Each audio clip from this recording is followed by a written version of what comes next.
Good morning, ladies and gentlemen. Welcome to the last block of these summer school lectures. It's a pleasure to be here. Thanks to the organisers, Roger and Yves and the other organisers. The topic of today's lecture will be the relationship between logic and natural language. And I want to talk about how that relationship has changed over the centuries, indeed over the millennia, and, as I hope to persuade you, how it is changing now. If I speak at this pace and at this volume, can you all hear me comfortably? Yep. Can you hear me online? Silence. The silence of the internet. But let's assume that everything's okay. All right. Good. If everyone's okay, I'll begin. There's a Greek legend that logic began with Parmenides sitting on a rock in Egypt, and he just invented it. Now, the thing about Greek legends is that they're not true. In fact, logic essentially was invented by Aristotle in the 4th century BC, and Aristotle considered this language. Is there a pointer here? Is there a laser pointer here? Ah, yes, this thing is a laser pointer. Excuse me. And Aristotle considered this language. It's a language in which there are just 4 sentence forms. Every P is a Q, some P is a Q, no P is a Q, and some P is not a Q. That's it. Those are the only things you can say in this language. By the way, that is a bust you can see in the Kunsthistorisches Museum in Vienna, if you're dropping by, and it's a Roman copy of a Greek original, allegedly. So whether Aristotle really did look like that, I don't know. The letters P and Q are to be substituted by common nouns, such as artist, beekeeper, carpenter. Aristotle didn't use those examples, but never mind, we will. And these things are called terms. The letters P and Q are called terms. And so this logic is known as a term logic. So this is the classical or Aristotelian syllogistic. The language consisting of just those sentence forms. And as I say, Aristotle invented it more or less from scratch in the 4th century BC. And it's set out in the prior analytics book Alpha, a surprisingly readable text. Most of Aristotle is incomprehensible. But you read Aristotle's prior analytics book Alpha is you can just read it. Today, we would write this, the classical syllogistic in first order logic. So every P is a Q is just for all X. If X is P, then X is Q, and some X is P. There exists X such as P of X and Q of X. Usual thing. I take it people are familiar with that. When you think about it, the variables don't contain any information because it's just X, right? And moreover, the connectives you can infer from the preceding quantifiers, so you can get rid of them. You haven't lost any information, so I'll delete them, and I'll close everything up, so I don't have to keep writing variables and arrows and ands. But these are just first order logic formulas. So we have a fragment of first order logic. That is Aristotle's language, the classical syllogistic, and I'll call it S. Now, when you look at these things, you'll see that there are some missing possibilities. I've written bar for negation, right? So this is no P is a Q for all X. If PX, then not QX. Bar's a bit neater. So there are some missing possibilities because I've only ever negated the predicate, the second argument.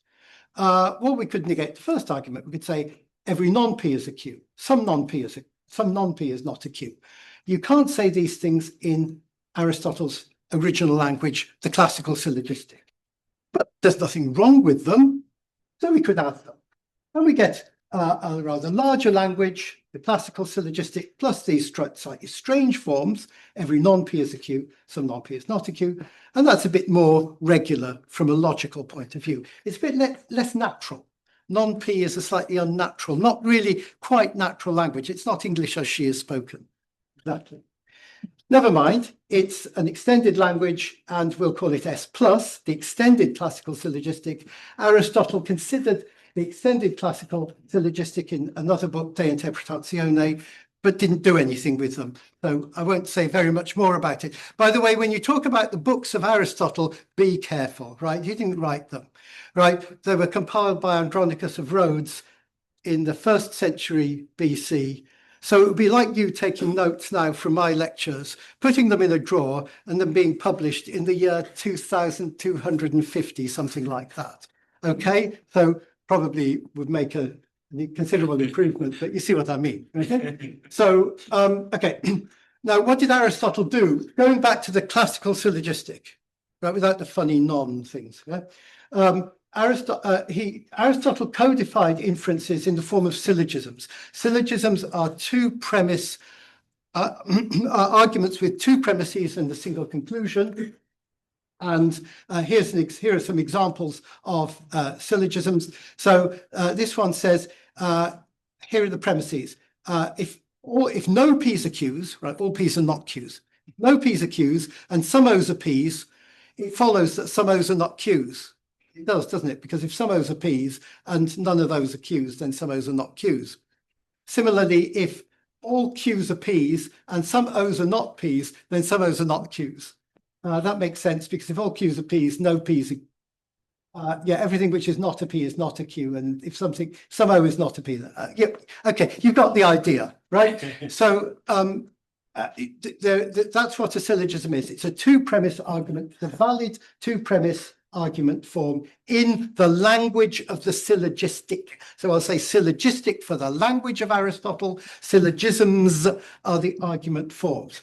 And as Aristotle realized, you can chain these syllogisms together, right? So to form longer arguments. So here's an argument. Suppose some artists are beekeepers, no beekeepers are carpenters, all gardeners are carpenters.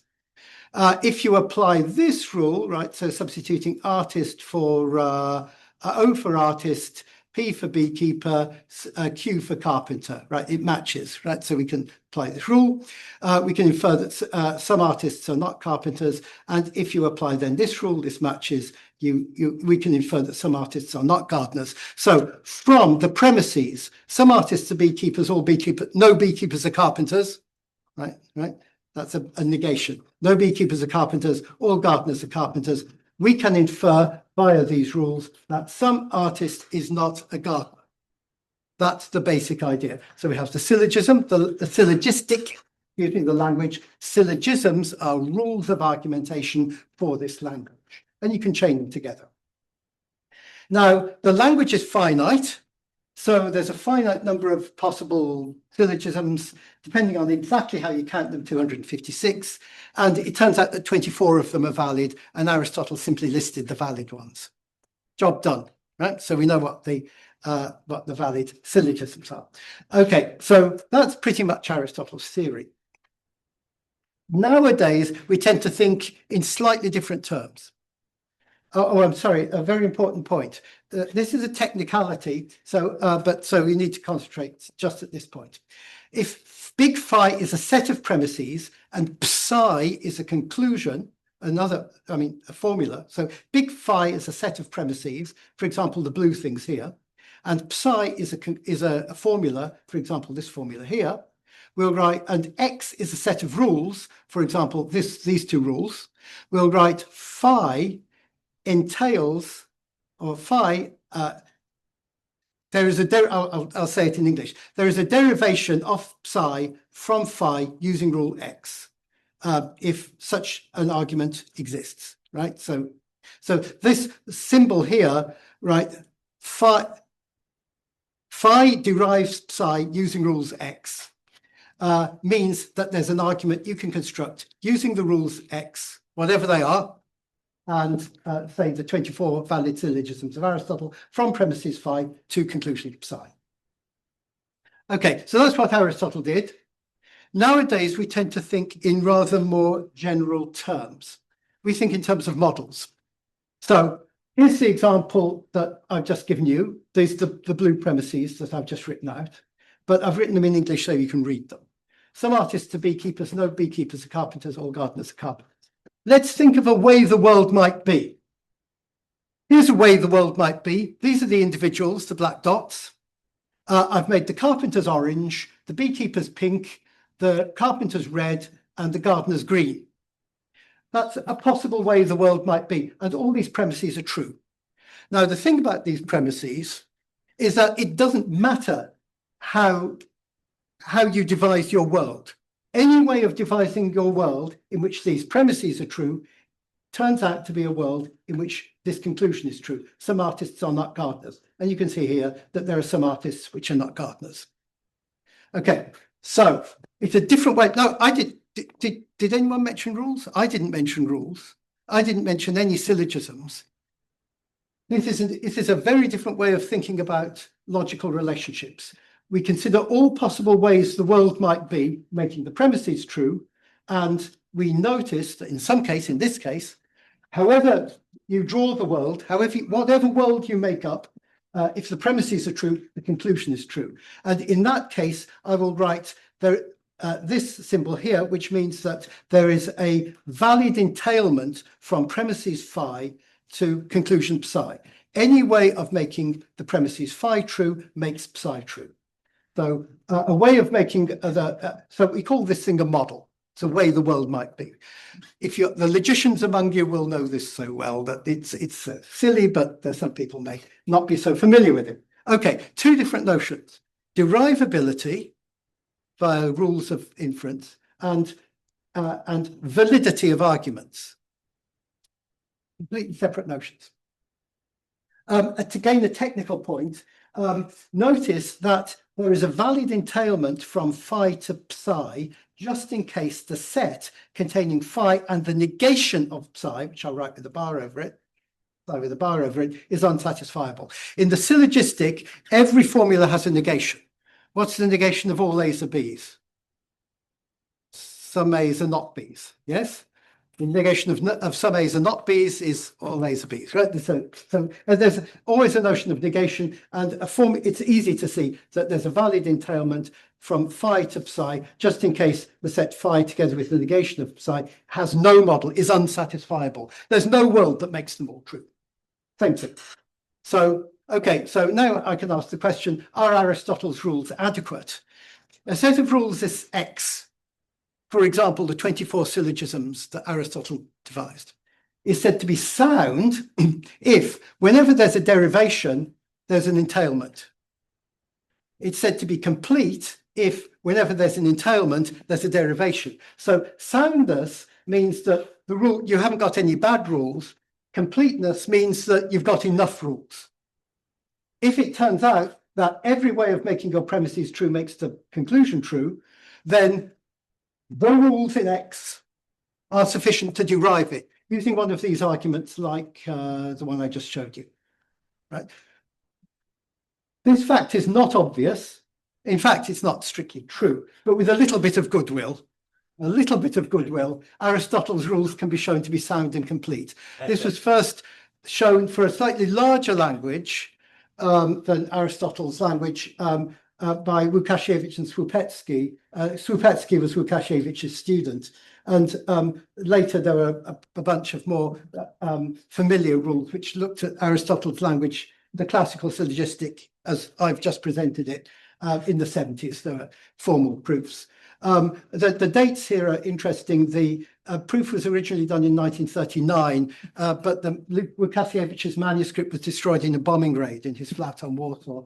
Łukasiewicz was fine, so was Słupecki, so they survived the war, but it wasn't published until it was published in English in 1957. Long period. Here, just so you can see what a set of sound and complete rules looks like, here's a set of sound and complete rules for the classical syllogistic taken from one of my papers with Larry Moss. And here you see, these are typical syllogisms. Let's look at this one. All P's are Q's, all Q's are L's, therefore all P's are L's. L here is either a term or its negation. So I've just abbreviation. We need a few strange rules. For example, it follows that all P's are P's from nothing. Aristotle didn't do this. If this rule is also interesting, if you have a formula psi, and its negation not psi, then anything follows. That is the medieval rule of ex falso quod libet. Aristotle would never have written stuff like that. It would have been utter nonsense to him. Don't think that what Aristotle was doing with logic was what we were doing with logic. It may have been something more like what we would call philosophy of science, quite different. Now, okay, so what do we have? We have the classical syllogistic, the language. We have a set of rules, for example, those, and we know that this set of rules is sound and complete. So we're happy. But hang on, searching for arguments is a real drag. You know, it's hard because you don't know what rules to apply. So is there a better method? Here's the argument, the example I gave you. Some artists are beekeepers, all gardeners are carpenters. No beekeepers are carpenters. Therefore, some artist is not a gardener. You know, you really have to think about this one. I mean, it's not so clear. Okay, so remember this trick that you can take the premises of an argument, negate the conclusion and test for satisfiability. It's the same thing. So I'm going to negate the argument. The negation of some artists are not gardeners is all artists are gardeners. And now here's a better way of checking for satisfiability. We'll build a directed graph. The vertices of the graph are the terms, artist, gardener, carpenter, beekeepers, and their negations, non-artist, non-gardener, non-carpenter, non-beekeeper. Whenever I have a universal formula, for example, all artists are gardeners, I'm going to write an arrow from artist to gardener, like that. And also I'll write an artist from not gardener to not artist, an arrow, sorry, from not gardener to not artist, because if all artists are gardeners, all non-gardeners are non-artists, when you scratch your head. Next example, all gardeners are carpenters. Well, I'll write an arrow from G to C, and similarly from not C to not G. No beekeepers are carpenters. I'll put an arrow from C to not B. From B to not C, and also the reversed arrow, so from C to not B. So I'm just putting in arrows according to the universal statements and their reversals in the obvious sense.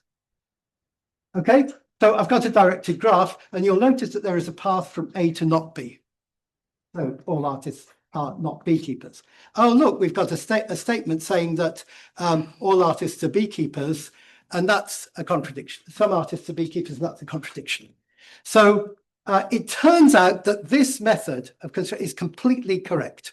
This is a correct algorithm for determining satisfiability in the syllogistic. If you see an arrow, a path in this directed graph from one term to another, and there is an opposing existential statement, you've got an inconsistent set of statements, and that is sufficient for testing satisfiability, therefore it's sufficient for testing validity. So all we need to do is, it's a kind of cycle in a graph. So you're looking for cycles in directed graphs. Much more efficient than trailing through vast, any old arguments. I'm just searching for arguments at random. What do we know about reachability in graphs? It's in n-log space. And hence the satisfiability problem for satisfiability and the satisfiability problem, the problem of checking satisfiability in the Aristotelian syllogistic is also in n-log space. The same applies to the extended classical syllogistic using a small modification. Now, this term n-log space, some of you may not be familiar with it.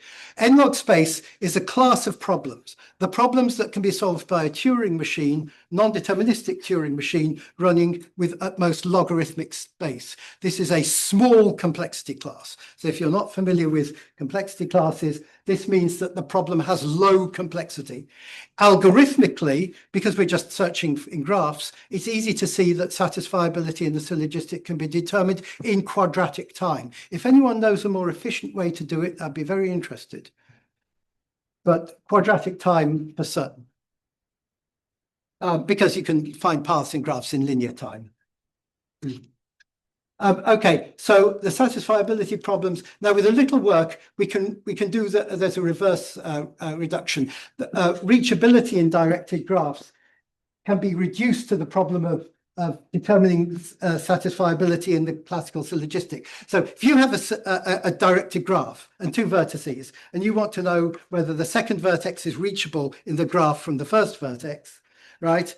I can take that problem instance and convert it into an instance of satisfiability in the relational syllogistic. In other words, if I can solve relational, if I have an efficient algorithm for determining satisfiability in the relational syllogistic, I can determine, search directed graphs efficiently. And what that means is that the satisfiability problems for the classical syllogistic and the extended classical syllogistic are n-log space complete. Intuitively, if you're not familiar with complexity theory, it means they're the hardest problems in this complexity class n-log space. Maximally hard for that. They're in that class, they're maximally hard for that class. Low complexity class. Now, okay, so where are we? We need a little summary. I've introduced the classical syllogistic. It's a language. Proof rules for the classical syllogistic, sound and complete. They get exactly the valid arguments. And I've explained how there is an efficient algorithm for determining satisfiability, equivalently determining validity in this language using graph search. And if you like complexity theory, it's n-log space complete. And if you don't like complexity theory, it's just simple. Okay? What's the problem with the syllogistic? It's very inexpressive. And in particular, medieval logicians, though people like Burd and Occam, I mean, there are many, there's a flowering of logic in the 13th and 14th centuries as Aristotle's works, the prior analytics in particular, were translated into Latin and became widely available. This was about the 13th century. It was also the time when universities were starting to appear, Paris, Oxford, Padua, and becoming separate from monasteries. So lots of stuff was happening and there was a flowering of logic, and medieval logicians were interested in sentences like this: omnis homo videt omnem asinum. Right? I hope I've got the inflections right. Every man sees every donkey. What's interesting about this sentence? Well, you'll see that there's a relational term, sees, and there are two quantifiers, omnis, every, and every, omnem, also every, right? I mean, so they were interested in a sentence like, every man sees every donkey, some man sees every donkey, every man sees some donkey. You've got two quantifiers, and the syllogistic struggles with relations. In fact, they didn't really, they got very mixed up, the medieval logicians. They couldn't really understand what the semantics of such sentences were. They didn't have a good way of articulating the semantics. And I could give a whole lecture on medieval logic. Please to hear that. I don't intend to today. But there's this general feeling that there's something wrong with the syllogistic. It's not expressive enough. And it's quite interesting if you're reading the Logique Port Royal, the Port Royal logic from the 17th century. They were interested in these sorts of arguments. The sun is an insensible thing. The Persians worshipped the sun. Therefore, the Persians worshipped an insensible thing. That's kind of logical, isn't it? But is it a syllogism? No, it's not in the right form. It's relational. Now, the Port Royalists tried to sort of shoehorn these inferences into the syllogistic theory. They didn't want to upset Aristotle, I think. But when you move into the 19th century, logicians were a bit more happy to say, well, look, this syllogistic stuff, it doesn't work. So De Morgan had this nice example. Every horse is an animal, therefore every horse's head is an animal's head. Right? It's true, isn't it? I mean, it's valid. But it's, come on, where's the syllogism here, right? It's clearly relational, and so we need something more. I'm going to skip. I have a simple example. So I started at quarter to 10, didn't I? So yes, okay, no, that's fine. No, I'm just doing a calculation. I'm going to skip this example because it's not essential. Good. Okay, so there's a problem, right? The syllogistic is too inexpressive. We need to talk about relations. Okay, that's easy. Let's define the relational syllogistic to be the language consisting of the classical syllogistic, Aristotle's language, plus the following sentence forms. Every P R's every Q, as in every man sees every donkey. Some P R's every Q. Every P R's some every PR's some Q, right? Every PR's every Q, some PR's every Q, every PR's some Q, some PR's some Q, right? All the possibilities and the negations, right? No PR's any Q, no PR's every Q. And so when you write it in natural language, it all looks a bit irregular. That's because natural language is a bit funny with negative determiners like this. But when you write it in logic, it's perfectly uniform. So I'll write plus or minus Rxy to stand for either Rxy or not Rxy. So this is the relation of seeing, for example. So taking the plus version here, in other words, this is Rxy, this formula says every P R's every Q. The negation version says no P R's any Q. This formula says every P R's some Q in the positive version, and in the negative version, no P R's every Q. Right? Be careful about these negations. Right? For all X, there exists a Y such that not R, such that Q. Yeah, for all X such that PX, there exists a Y such that QY, and not RXY. Means no P R's every Q. And the following and the other versions, which you can translate to English at your leisure. Okay, so P and Q are unary predicates, one-place arguments, terms, and R is a binary predicate now. So we've got binary relations. And again, look, these variables you could fill in yourselves because the first one's X, the second one's Y, and they're all the same. And the Boolean connectives are just determined by the quantifiers preceding. So I can get rid of them. And so if you close everything up, you can write it in that form. But they're just formulas of first order logic. So we have again a fragment of first order logic, but it's a larger fragment. Am I going too rapidly? You all got the picture. I see a general. Okay, I don't see too many protests going on, so I'll go on. So we have now a larger language than the classical syllogistic. And here's an example. Every beekeeper admires some artist. I can write like this. For all beekeeper exists artist admires. That means for all X, if X is a beekeeper, then there exists a Y such that Y is an artist and X admires Y. And I can put bars over admires if I want. Means don't admire. Right, so very simple, clear what the language is. Is it possible to devise a rule system like just what Aristotle did, that's sound and complete, the sound and complete for the to this extended language? And the answer is no. There is no rule system that is sound and complete for the relational syllogistic, and that can be proved. I'm going to prove it now. It can be proved. However, there's a rule system which is sound and refutation complete. This is a technical difference. Refutation complete means the following. Suppose you have a set of formulas, phi, and suppose that set of formulas has no model. It's absurd. Okay? That means phi entails absolutely anything, including an absurd sentence like some artists are not artists. That can't be true, right? But a set of sentences which has no model entails any sentence, including an absurd. Refutation complete, a set of rules is refutation complete if, for any unsatisfiable set of sentences, it is possible to derive an absurdity.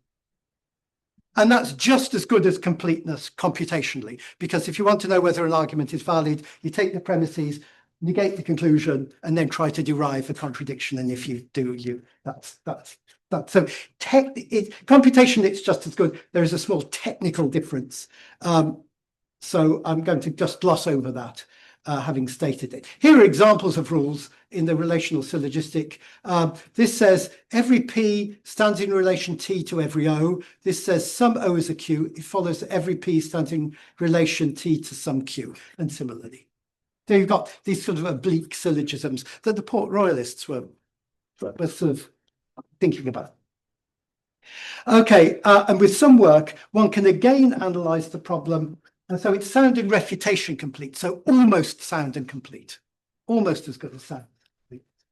With some work, again, one can analyze the problem of determining satisfiability in R in terms of directed graphs. Remember these graphs, these directed graphs I drew? You can do that for the relational syllogistic as well. It's a little bit more complicated, but it's similar. And in that way, you can show that satisfiability for this language remains in n-log space. So it's n-log space complete, low complexity. So even when you add relations, it doesn't change the complexity. And as with the classical syllogistic, we can add noun level negation. Remember this extended classical syllogistic where you can say all non-A's are B's, or all non-artists are beekeepers. We could do the same with the relational syllogistic. You could say every artist admires some non-beekeeper, or some non-carpenter. Some non-carpenter hates some non-dentist, or whatever. So if you do that, you would get a language you could call the extended relational syllogistic. And guess what? There is no sound and refutation complete set of syllogism-like rules for that language. You can't do it. You can't do what Aristotle did. And moreover, the complexity of determining satisfiability in this language shoots up from n log space, low complexity, to x time, which is relatively high complexity. So you can add noun negation to the classical, remember the classical syllogistic, Aristotle's language. You can add noun negation, no problem. You can add relational terms, no problem. Add them both, big increase in complexity. That's quite a common occurrence in logic, by the way, not terribly surprising. Or you could do other things as well. You could have a language in which you take the relational syllogistic, but extend it so that you can have the subjects can be relational terms as well. So you can say things like this. I'll just write it symbolically. Everything which R some P is a thing which R some Q. And in other words, you can say things like everything which is the head of some horse is a thing which is the head of some animal. So you can do De Morgan's inference. That language, essentially that language, an extension of the relational syllogistic, was independently, it's very close to something that was independently devised in the Journal of Artificial Intelligence by these two gentlemen, Palliser and Givon, 1992. Quite just by chance, it's basically this language. And of course, we could add, we could call that R star. Call that language R star. It's a larger language. And we can, in fact, add our noun level negation to R star and get R star plus or R plus star, just however you want to do it. And so you can say things like everything which are some non-P are some non-Q, right? Crazy stuff like that. You can make the language bigger and bigger. And so you get here's a lattice of languages, the classical syllogistic, noun level negation, relational syllogistic, add both. Add these funny terms like every horse's head is an animal's head, which allows you to say things like that. Add noun level negation, you get these larger things. And here are the complexity classes, and you see it goes up, gets harder, right? So as you add more things, it gets harder in a non-uniform way. And also you can look at to see what systems have sound and complete rule systems. There's sound and complete, sound and complete. There's a sound and refutation complete. There is no sound and even refutation complete thing for R plus, similarly for R plus star, and there's something in the intermediate for R star, but I don't want to get into that detail because of the text. So different strengths of systems require different strengths of proof theory, right? So there's a whole interesting dynamic. We don't need to stop, right? We can add relative clauses to the classical syllogistic. We can say things like every philosopher who is not a Stoic is a cynic. Add anything you like. You can take any grammatical constructions you like, add them to the classical syllogistic or add them to anything else you like, and you get a new fragment of logic. Or what about ditransitive verbs? No Stoic recommends every skeptic to some cynic. Okay, perfectly good sentence. Say it all the time, right? Here it is in first order logic. Again, we get a fragment of first order logic, and you can get arguments like, I'm not going to go through these arguments because they're actually valid, but I mean, nobody can do them, right? And okay, so here's an example of some fragments. The relational syllogistic with ditransitive verbs, the classical syllogistic with relative clauses, the relational syllogistic with relative clauses, all sorts of possibilities. You can even add anaphora. The A here stands for anaphora. So you can say things like, every artist who admires a beekeeper despises him. Or rather, every artist despises every beekeeper who admires him. Better example. Every artist despises every beekeeper who admires him. The him is bound variable anaphora. So you can say more. And as you can say more, the complexity goes up. And eventually it becomes undecided. That's as much as I can say in the time I have. I hope you understand it. This is a whistle-stop tour of logic. Okay, so very quickly, what about numbers? I'll skip this slide and just go on to this one. So at least 13 artists are beekeepers, at most 3 beekeepers are carpenters, at most 4 gardeners are not carpenters. What follows? Oh, come on, it's easy. Just draw a diagram, right? 10 minutes, that's fine. Just draw a diagram and it follows, in fact, that at least 6 artists are not gardeners. Not surprised you couldn't do it because this problem is NP complete, reasoning with this. So this is another extension.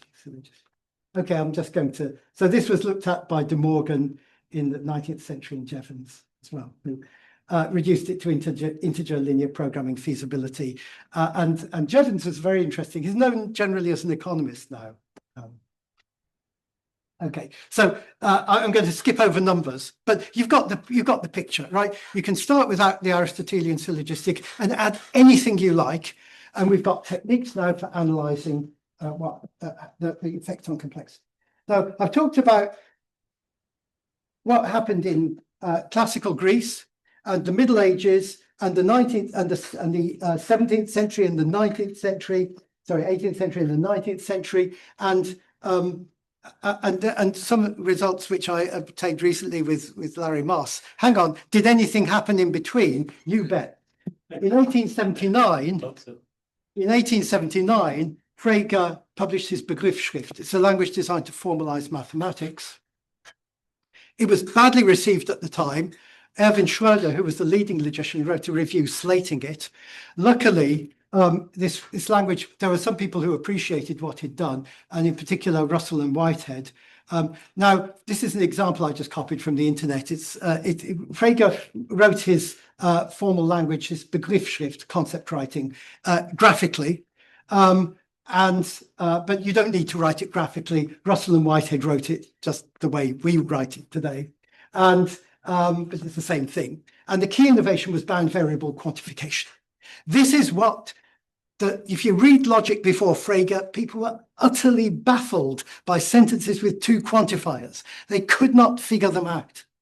And it's because they didn't have the notion of bound variable quantification. So the classic example, every boy loves some girl, is rendered as for every x, if x is a boy, there exists a y such that y is a girl and x loves y. It's what you learn in every first logic course, right? And we write it like this. And this is effectively Russell and Whitehead's sane notation for Frege's Begriffsschrift. But it was Frege who came up with the notion, who realized this notion of who generalized the idiom of bound variable quantification, generalized from analysis, of course. If we restrict quantification to the domain of object, technical detail I'm going to gloss over, we get a language called first-order logic, which, of course, I've been using throughout. And in 1928, Hilbert and Ackermann posed the following problem. They called it the Entscheidungsproblem, or the decision problem. Does there exist an algorithm to determine whether a formula of first-order logic is satisfiable? This question, so you give me a formula of first-order logic, I have to tell you is it satisfiable or not. For the syllogistic, for the fragments, for the languages I've been looking at, the syllogistic, the relational syllogistic, add numbers, anything you like, the answer is yes. There's this algorithm, for example, showed you the graph algorithm for classical syllogistic. For first-order logic, the answer is no, and that was shown by Church and Turing in 1997. Church's Turing. Okay, so there is no algorithm to determine satisfiability of a given formula or set of formulas in first-order logic. On the other hand, it was known even at the time of the writing of the Grundzüge der theoretischen Logik, that's the Hilbert and Ackermann's book. It was known at the time that the Entscheidungsproblem is solvable for certain special cases. So we get a classification problem. Which fragments of first-order logic have decidable satisfiability problems? If L is a fragment of first-order logic, we write sat L for the satisfiability problem for L. And what we want to know is this problem satisfiable? If it's satisfiable, what's its computational complexity? Is it n-log space? Is it in NP? Is it NP time? Is it X time? What do we know? Okay. So many fragments of first order logic are known to be decidable for satisfiability and finite satisfiability. I've got a list here. I'm going to gloss over them. I will just say that there was a big program of work to find decidable fragments of first order logic. So for example, if you limit logic to just having two variables, X and Y, you get a decidable fragment. So it's decidable in general, but you limit the syntax, you get the defined. All of this work pretty much involves fragments which owe their salience to the formal language of first order logic, the language of Russell and Whitehead, if you like, the Begriffsschrift. Not to the syntax of natural language. The fragments I've been looking at today owe their salience to the syntax of natural language. They're natural fragments in that sense. But natural language fragments got rather forgotten in the history of logic. Interestingly enough, now I want to get on to, I just have 5 minutes. About 5 minutes, right. So that was my whistle-stop tour of logic over 2 millennia. So you now know, you're now kind of just as far ahead. Right, if you haven't done any logic, you're just as far ahead. Okay, so how to solve, I realize that for this audience, you're at something of a disadvantage because this is really what happens for bad students. So you won't be able to do this. How do you solve logic problems? Well, let's focus on determining satisfiability. If there aren't many negations, could be satisfiable, better guess satisfiable. If there are loads of existential quantifiers, not many universal quantifiers, probably satisfiable. Good. If you got a guess, go for it. Is this an interesting one? Is the non-logical vocabulary large compared with the number of sentences? Lots of degrees of freedom, lots of terms, but not many constraints. Could be satisfiable. If you got a guess, have a go. Here's another good one. Try to remember examples from class. Is it vaguely similar to any of them? That works. Okay, so these methods work depressingly well. So how does a bad student solve logical satisfiability now, right? Okay, well, I think, okay, we got the answer, right? So in the last decade, various attempts have been made to explore the ability of language models to recognize logical entailments. So there are two ways of doing this. And in early experiments, and this is like people like Bowman, around 2015, early experiments, what they did is they collected collected large corpora of entailments, valid entailments and invalid non-entailments, and with one premise and one conclusion. And subjects were asked to determine whether the premise entailed the conclusion. Now, come on, one premise hardly entails hardly anything. But the idea was you were supposed to use common sense. So you have things like this, a soccer game with multiple males playing. So this is a caption from a picture, but so think of it as a sentence. There's a soccer game going on with multiple males playing. It follows that some men are playing a sport. That's supposed to be a valid entailment. These data were crowdsourced, and language models were fine-tuned. Large language models using standard embeddings, and they fine-tuned them on this downstream task, recognize valid entailments, and they did pretty well. Now, questions were immediately raised about the dependence of these results on data artifacts.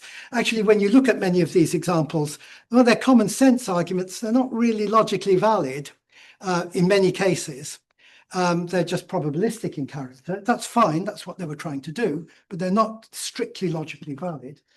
In fact, the quality of some of these data sets, when I looked at them, was a bit dodgy, I have to say. And of course, the data was crowdsourced. When you compiled these, when these corpora were compiled, you had lots of examples of these premise hypothesis pairs, and they're tagged as either valid or invalid. They were tagged by people. These were graduate students being paid and tired, you know, and so quality very unclear. And there were lots of challenge studies to, which you can ask me about in questions. I don't have much time there. So an alternative approach is to investigate the ability of large language models to recognize logical entailments sensu stricto. We can take the fragments that I've talked about earlier in the talk, the classical syllogistic, the extended classical syllogistic, add relative clauses. You know, every philosopher who is not a Stoic is a cynic. Add the relational syllogistic, perhaps with noun level negation, anything you like. We can construct huge corpora. We can translate that into standard first order logic, use a theorem prover or any algorithm to determine validity, and we can make corpora as big as we like. So we used corpora of about 140k sets of sentences. A data point in these corpora is a set of sentences in some fragment of logic tagged with whether it's satisfiable or unsatisfiable. Remember, that's determining satisfiability is as good as determining validity of argument. And so we tag the data points and we fine-tune language model to see if they can recognize valid arguments in these fragments. 1 minute. Okay, about right. I'm going to skip over the next slide because it's a technical detail. It's an important technical detail, but time. And here are some results, just to give you a flavor of the kind of thing that we did and you can do. So here is the fragment. Here's that good old friend, the classical syllogistic. Actually, I think we've been very careless about notation for fragments. I think this is the extended classical syllogistic, but doesn't matter. And we fine-tuned T5 large and DeBerta, one of the DeBerta models, on a whole bunch of examples, tested it on unseen examples, and you can see that these are accuracy results. So the task is you're given a set of sentences, you have to say whether it's satisfiable or not. The set of sentences is in some fragment. Here's the classical syllogistic, Here's the classical syllogistic with relative clauses.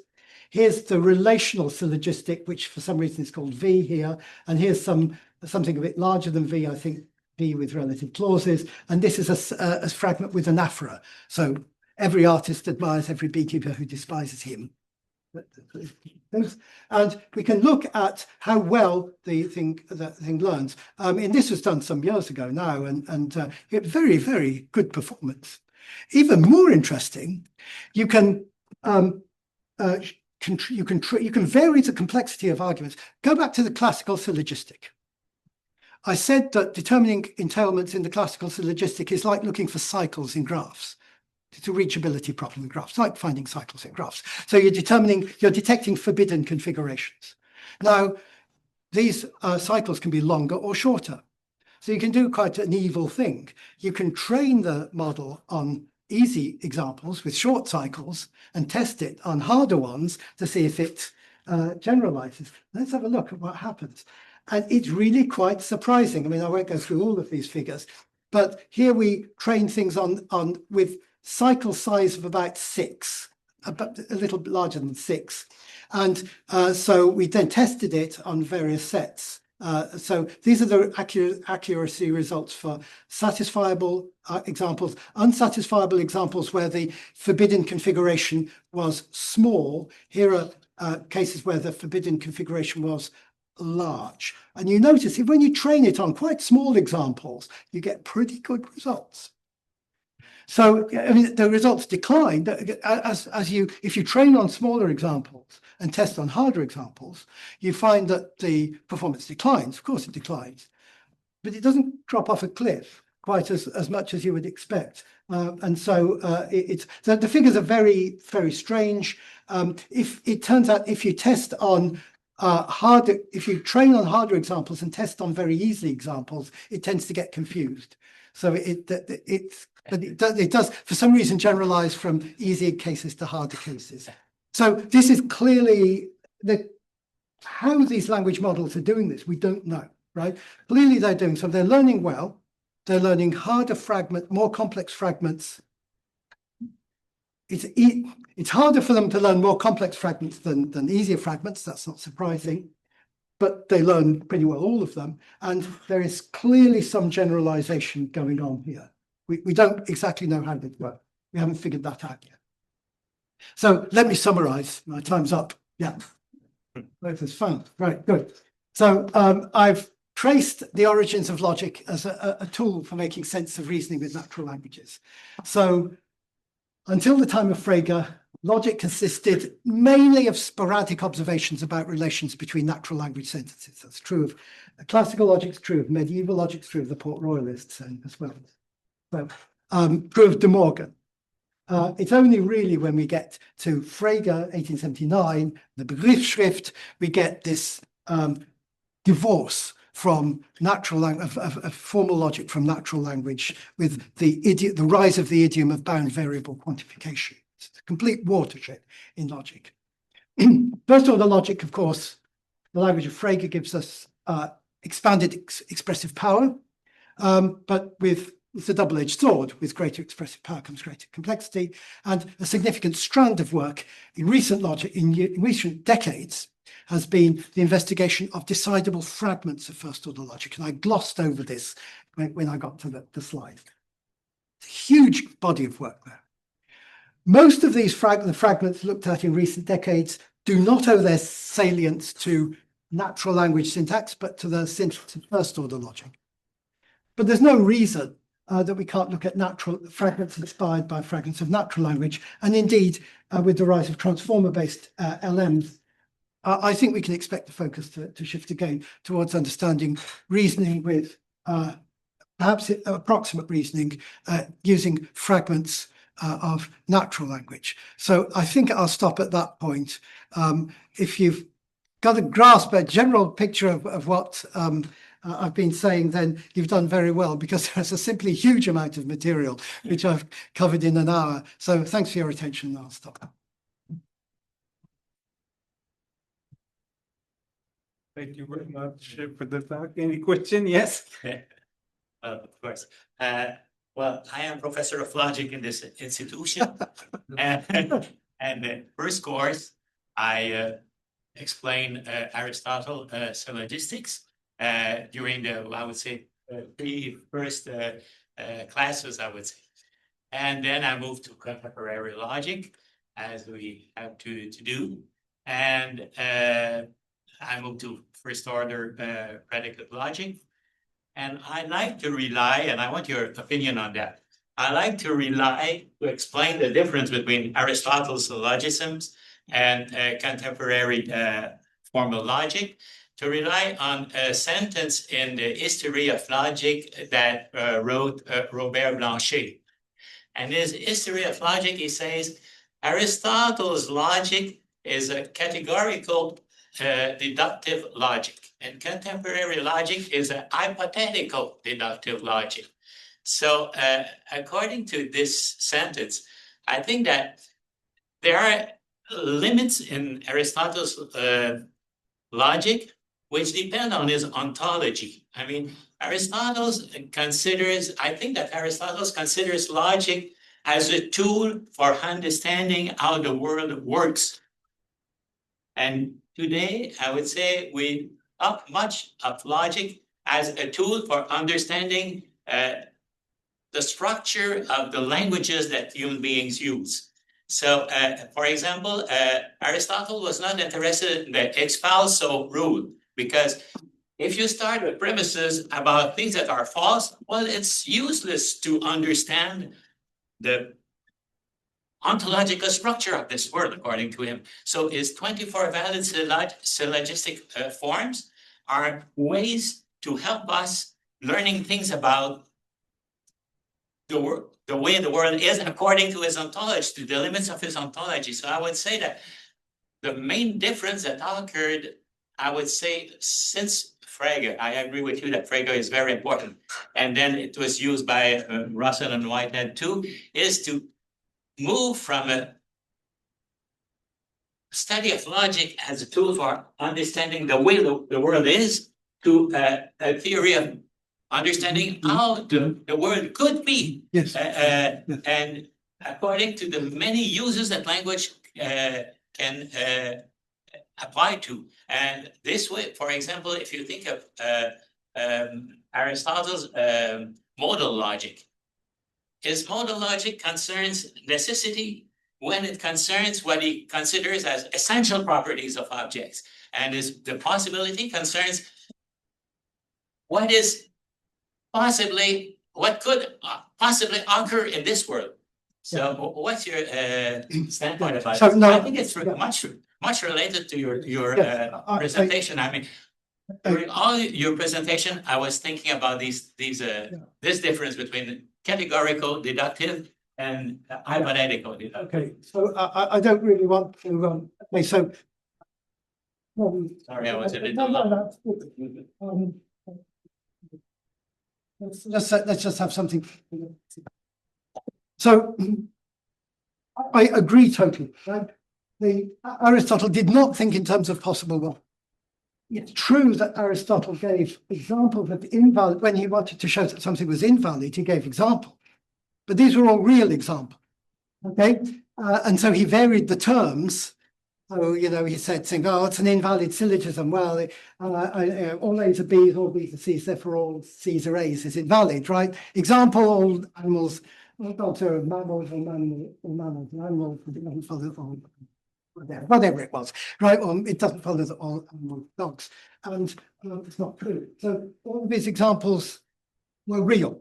And probably, I mean, it's possible, I've heard it said, I'm not efficient to pronounce on these subjects.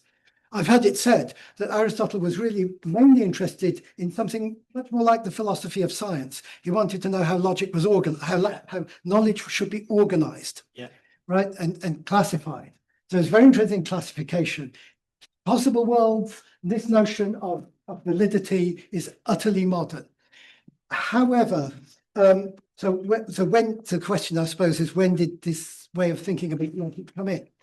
It's worth noting that if you look at examples of 19th century logic, for example, Boole, De Morgan, Jevons, most of this is going rather British, sort of, there are the British theme to this logic. And the 19th century logicians often gave examples which were, as it were, little hypothetical situations. Yeah. Okay, they were generalizing the syllogisms, but there it was things like at least 15 artists to beekeepers, at most 13 artists. That doesn't make sense if you're talking only about general terms. You're talking about a hypothetical situation. No, they didn't, of course, they weren't at the stage of thinking of Tarski's notion. Well, there are all sorts of things, there are all sorts of things going on. So it's clear that there was a shift even before the time of Frege, when you think about logic as talking about possible situations. How much that, but that of course, I think is orthogonal to the idiom of bound variable quantification, which of course was transformative. Possible for Aristotle is what could possibly happen in this world, which is very much more ontological than the concept of possible worlds these days. Yes. It's a very, very mixed and difficult story. Yeah, sure. Thank you. Any more questions? Big question. Students? No one has the courage to. Yes. Don't worry. Yes. Right. Yes.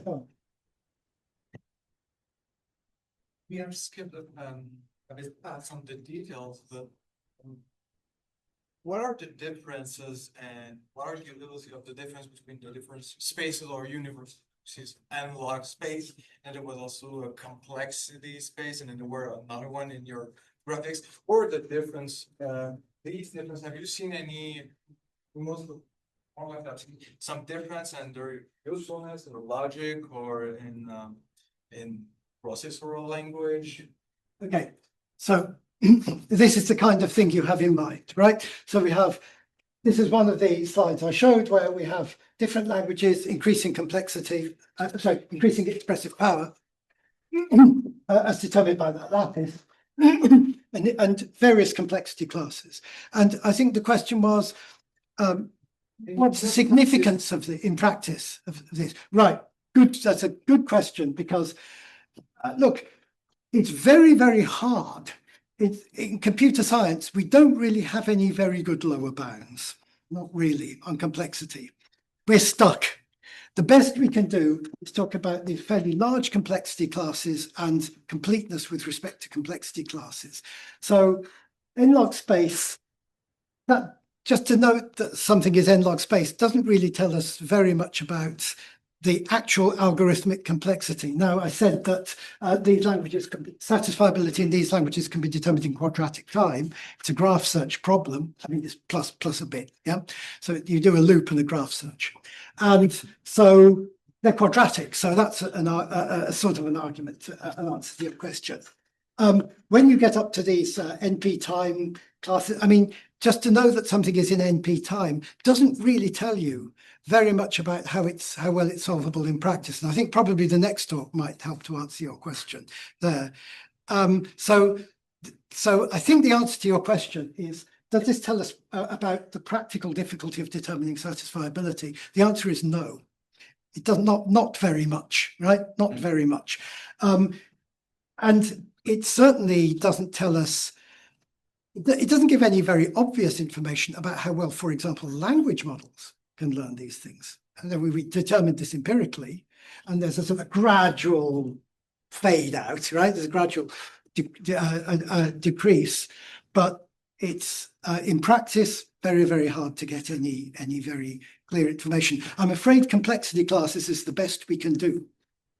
It's a very blunt instrument, but we don't have any sharper ones.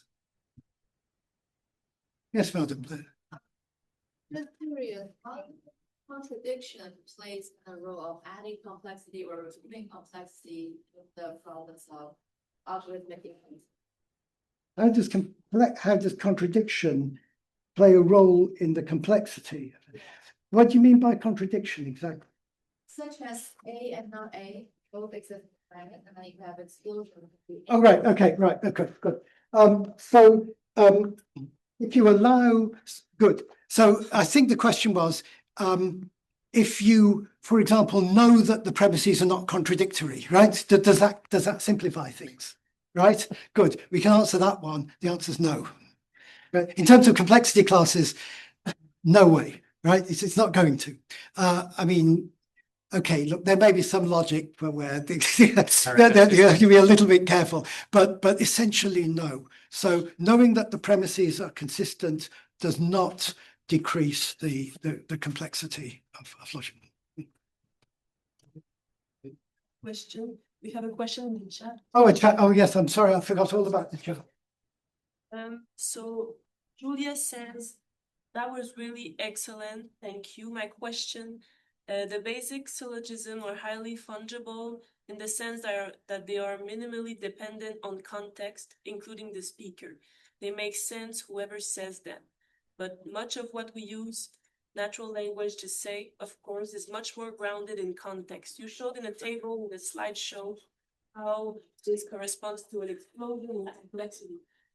We as people can use changes in our perspective to shift our focus along the ladder of fungibility, groundedness in order to create meaning together. My question is, should we keep trying to model all social indexical levels of language with some kinds of logic? Can we employ different relations and abstractions to represent it with some sort of consistency, not restricted to classical logic, of course, or is that approach totally misguided? Right. Okay. So this is from Julia. Okay. Well, thank you, Julia. During my million ages past, during my PhD defense, someone, it was Richard Jeffries, a philosopher, who asked a question, and this question it went on about half an hour.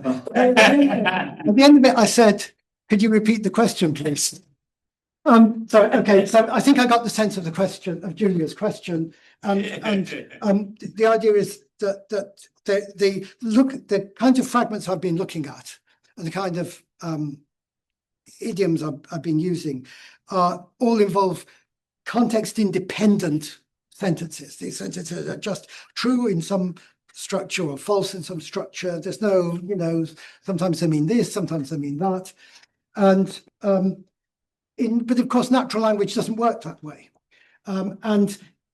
Remember, I said that there were two approaches. When you're looking at language models, there were two approaches to the way in which natural languages, the way in which large language models can be assessed for their inference ability. You can look at common sense inferences, which require a lot of background knowledge, a lot of context, and then there are these purely logical ones. that is inference sensu stricto. And these are two different paradigms. Now, I've gone for the more logical ones because that's what interests me. There's nothing wrong with looking at inference, which is context dependent, messy, probabilistic. Messy is I mean, messy in the best possible sense. Probabilistic. There's nothing wrong with that, and you can do that. And indeed, it has been done and it has been looked at. However, it's difficult to say anything very much formal about it. That's the problem. So you can investigate it empirically, and it has been investigated, and it should continue to be investigated. But I just do not know any way to say anything formal about it. So I think Julia's made a good point, but I have very little specifically to add to it. We have another question, and it will be the last. It's from A. Kelly, Alexandria, I suppose. Yes, Apologies for my lack of LLM processes. How do transformer-based LMs function? How will they bridge the gap between the fragments of first-order logic and the salience of natural language? Okay, I went. Okay, I'll try my best. I'll try my best with that Alexandra's question. I went through it so quickly that it's not surprising that it was difficult. So we're not particularly bridging any gaps. We're asking a very simple question. Suppose we take a set of sentences in some fragment of natural language, and we just ask the question, is it satisfiable or not? That's what we want to determine. Is this set of sentences satisfiable or not? Like all artists are beekeepers, some beekeepers are gardeners, so you know. And how does it actually work? What do? We have an LLM which produces an encoding, an embedding, and we then take the output, the encoding produced by the LLM, and we pass it through a neural network, feed-forward neural network, and that neural network simply produces an output, yes or no, satisfiable or not satisfiable. We then fine-tune the whole network together with all the transformers, right, all the embeddings. We then fine-tune the network on a large corpus of examples, and then we test it. That's it. Simple as that. Quite straightforward. It's just fine-tuning of a language model with a simple decision with just a feed-forward network on the end to produce a single 1-bit output. And so when we fine-tune it, and we just do it, right? You know, and it learns more or less well. So that's, I'm afraid that I think that's the best we can do. There's, as it were, no gap to bridge. Well, Okay, thank you so much. Thank you.